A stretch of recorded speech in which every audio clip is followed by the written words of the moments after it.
যা গরম পড়েছে, এই গরমে শুধু ইচ্ছে করে একটু ঠান্ডা ঠান্ডা শরবত খেতে। তাও যদি সেই শরবত একটু মশলাদার হয়, তাহলে তো কোনো কথাই নেই। তো আজকে আমি বানাবো চিকেনজি মশলা।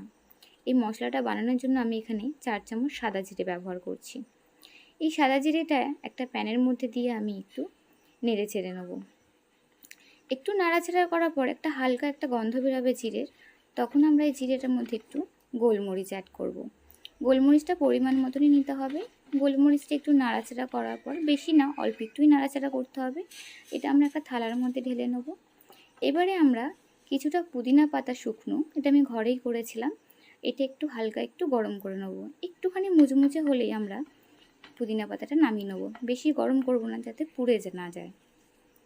এবারে পুদিনা পাতাটা আমরা নামিয়ে নিয়ে ওই থালাটার মধ্যে ঢেলে নেব। এটা একটু হালকা ঠান্ডা হলে আমরা একটা মিক্সির বাটিতে ঢেলে নেব। এটা কিন্তু আমরা খুব ঠান্ডা করে কিন্তু মিক্সির বাটিতে ঢালবো না। বেশি ঠান্ডা হয়ে গেলে এই মশলাটা কিন্তু ভালোভাবে গুঁড়ো হবে না। আমাদের মিডিয়ামভাবেই রাখতে হবে। এবারে আমি 2 চামচ সাদা জিরে নিয়ে নিয়েছি, আর একটু জিঞ্জার পাউডার, আর এখানে একটু বিট নুন নিয়েছি। এই বিট নুনটা আমি ঘরেই গুঁড়ো করে নিচ্ছি।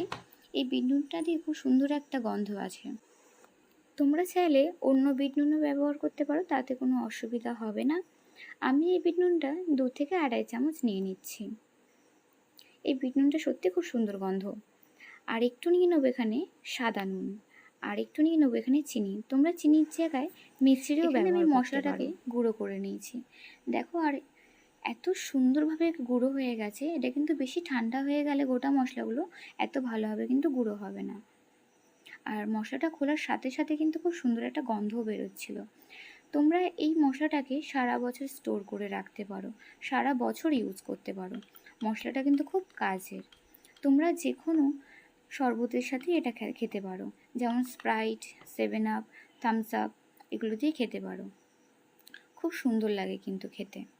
আর তোমরা চাইলে ঘরে যদি কিছু নাও থাকে, তাহলে শুধু একটা গ্লাসের মধ্যে একটু লেবু আর 1 চামচ এই মশলাটা দিয়ে, হ্যাঁ, আর কিচ্ছু লাগবে না। যেহেতু মশলাটার মধ্যে নুন চিনি দেওয়াই আছে, ওই জন্য আমি এটার মধ্যে এক্সট্রা ইউজ করিনি। তোমরা চাইলে ইউজ করতে পারো, দেখবে খুব সুন্দর লাগে খেতে। আর একটু ঠান্ডা ঠান্ডা জল বা বরফ, দারুণ লাগে খেতে। যদি তোমাদের ভিডিওটা ভালো লেগে থাকে, তো লাইক অ্যান্ড শেয়ার করে দিও, আর কমেন্টে জানিও তোমাদের কেমন লেগেছে মশলাটা। ভালো থেকো, সুস্থ থেকো, টাটা।